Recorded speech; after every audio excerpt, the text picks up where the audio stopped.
Chers collègues, cet amendement d'appel consiste à proposer une critique de fond sur la forme de l'action politique du gouvernement et de la majorité actuelle. Nous pouvons aisément comprendre l'utilité de recourir aux ordonnances prévues par l'article 38 de votre Constitution. Le caractère technique de certaines décisions le nécessite en effet parfois. Cependant, le projet de loi d'habilitation est nullement dicté par un impératif technique. Les ordonnances que souhaite prendre le gouvernement vont avoir un impact considérable sur la vie de milliers de citoyens britanniques en France et par effet de ricochet sur la vie de milliers de citoyens français au Royaume-Uni. Nous sommes donc radicalement opposés à ce que le gouvernement ne se substitue au Parlement dans la résolution de ces questions à caractère essentiellement politique. Chers collègues, le Parlement ne peut se contenter d'un simple rôle de contrôleur de l'action gouvernementale. La sortie du Royaume-Uni de l'Union européenne est pour la représentation nationale l'occasion d'avoir un vrai débat sur les sujets qui structurent la politique de notre pays. Le Brexit pose la question des frontières entre les nations, de la douane, de l'évolution des normes sanitaires et techniques, du statut des personnes étrangères, des zones libres de libre-échange et d'union douanière et bien d'autres choses encore. Cet événement historique est pour la République française l'occasion de reconsidérer démocratiquement des totems qui semblaient il y a quelques années encore indépassables.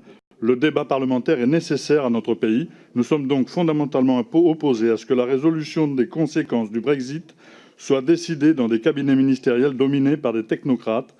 La représentation nationale et le peuple français ont leur mot à dire dans des questions qui impliquent le cœur de la politique de la nation.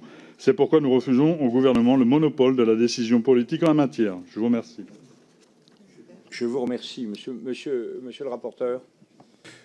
Oui, alors, défavorable à deux titres, à savoir que c'est la prérogative du gouvernement d'utiliser l'ordonnance, et puis que il me semble qu'à l'exception du groupe qui vient de s'exprimer, l'intégralité de tous les groupes politiques reconnaît la nécessité d'utiliser cette procédure d'urgence dans ce cadre d'urgence qui est nécessaire pour préparer nos PME et nos citoyens aux conséquences du Brexit.